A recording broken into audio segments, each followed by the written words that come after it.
creation glorifies him, infinitely perfect beyond understanding. And though we cannot praise him as much as he deserves, we say glory to Allah, praises for Allah, exalted be he. He is worthy of all praise anyone could ever speak, in thankfulness for all the former most dangerous and notorious Italian gang leader, Vince Focarelli, who has survived 6 attempts on his life, including one in which his son was killed, has changed his life, changed his name to Abdul Salam, embraced Islam, and became a Muslim.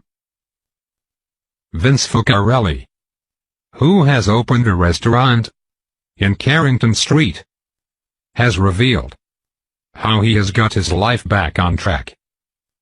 He is now feeding the homeless and donating to the needy. Abdel Salam was the reason that too many people convert to Islam, and he is the reason that his Muslim friends became more devout.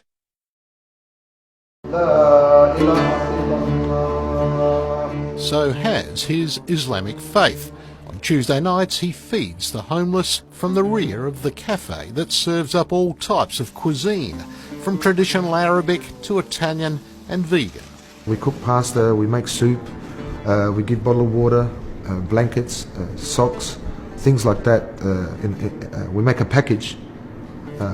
We probably can't cater for the 6,000 homeless that there is in South Australia, Adelaide, but we do the best we can every week to provide a service for them.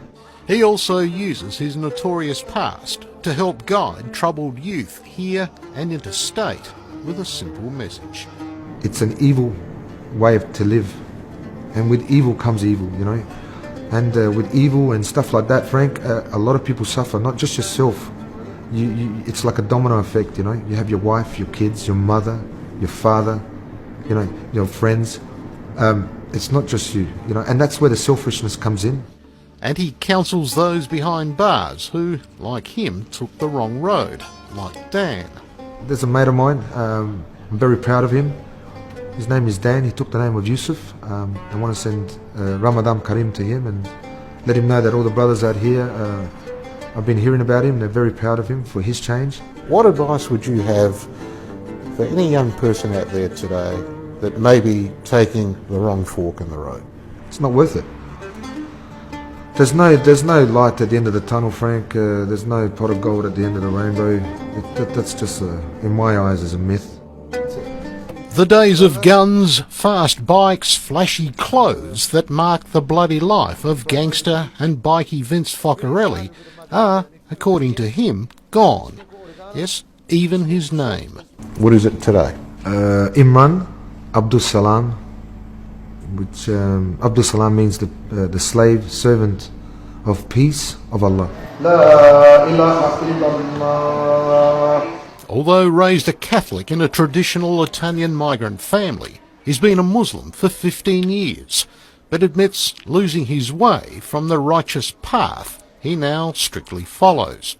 I chose that life the way it was meant to be lived, you know. I didn't make any excuses. I did what I did. He hopped out of the back seat and then fired a number of shots into the car. Giovanni in the passenger seat was killed. It was the 6th attempt on Vincenzo's Now life. for the first time, Vince Focarelli opens up on his notorious criminal history. Look, Frank, the truth is that when you live that life and you enjoy living that life, the people around you that you're referring to and explaining, it didn't seem that way then. It felt normal. That, you know, that way of life was normality. Surviving 6 attempts to kill him. You've been a very lucky man. I've been a blessed man. Not a lucky man, a blessed man. Both Focarellis were hit several times. The shooting murder of his stepson Johnny. Did you feel that you wanted to take some kind of revenge, retribution? Absolutely. For those? Of course, Frank. But I think that's for everyone would have that first instinct, you know, comes to things like that. Especially in that life, you're required. You know, it's like a requirement of it. And his redemption. You could never go back to that. Never, Frank.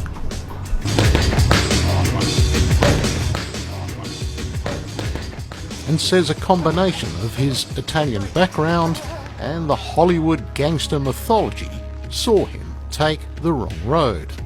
You know, I'm not embarrassed to admit it. It did, yeah. It influenced me in a big way. It led him to motorcycle gangs like the Hells Angels, the Comancheros, and then his own New Boys gang, setting up office in a tattoo parlour where violent rivalries often spilled into Hindley Street. Do you think at the time perhaps it was a rather selfish road to lead? Without a doubt. Anyone that lives that life, you know, I mean, it's up to between them and Allah to change, but that's not a life to live.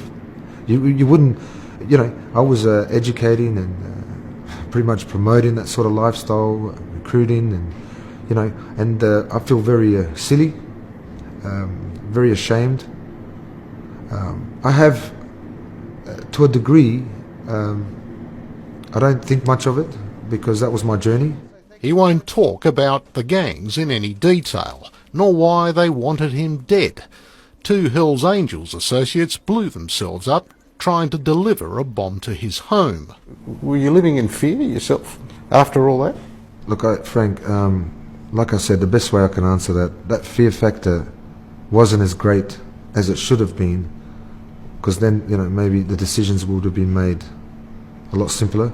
I was concerned about my family, and I had no time to be concerned about myself. I chose that life, like I said, and whatever came at me, I took it on the chin for myself, but the concern was for the family. But his family did become targets. Police say the video leaves no doubt that Focarelli knows who killed his son. He is not cooperating whatsoever. While sitting in a car, Vince and his stepson Johnny were hit by a hail of bullets. Very sad, and very concerning that he wouldn't die, that I'll make it to the hospital. Were you telling him that while you were in the car? Was he conscious or? No. I was telling myself that it was okay, that he's just unconscious and everything will be okay. And I was talking to him, obviously, and I didn't want to believe that that was it. Johnny was dead by the time the ambulance reached them. Vince was badly wounded. Was that the sort of turning point in your life, you think? No. It wasn't? I have to answer you honestly, Frank. I was very angry and, you know, and frustrated at the situation. Did you have feelings of revenge? Yes. Absolutely. On his release from hospital, Vince was arrested. He wound up in solitary confinement in Yatla's G Division. It was to be his road to Damascus moment. I started reading the Quran,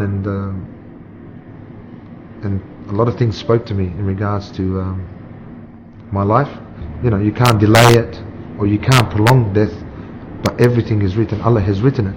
When I read this, I remember getting very emotional, Frank, and realizing then and then that no matter what, even whether I was a gangster or not gangster, you know, my son had to die that day. And the man that shot and killed Johnny, you have a sense of forgiveness for? Absolutely, Frank. I believe strongly in this religion, and it's because of this religion that I am able to forgive the man that has shot my son. It hasn't been an easy road for that, I can tell you, but I'm there. Do you walk down the street having to look over your shoulder? No, not at all, Frank. If anyone wants to harm me or anything like that, I mean, at the end of the day, that's their choice. I'm good. I'm free from everything. I'm enjoying my life. I don't feel scared, and that's not being arrogant. I'm strong with my faith, and I fear Allah. The ongoing legacy of Vince Focarelli's story shows the power of Islam that managed to change him from being a gang leader to an excellent example of a truthful, generous, and an honest man. May God protect him, guide him, and strengthen his faith. Allah is more exalted than heaven and earth. His pleasure more important than the greatest sovereign war. Allah is greater than any praise we make of Him. So in word and deed and prayer we say Allahu Akbar, Allahu Allah.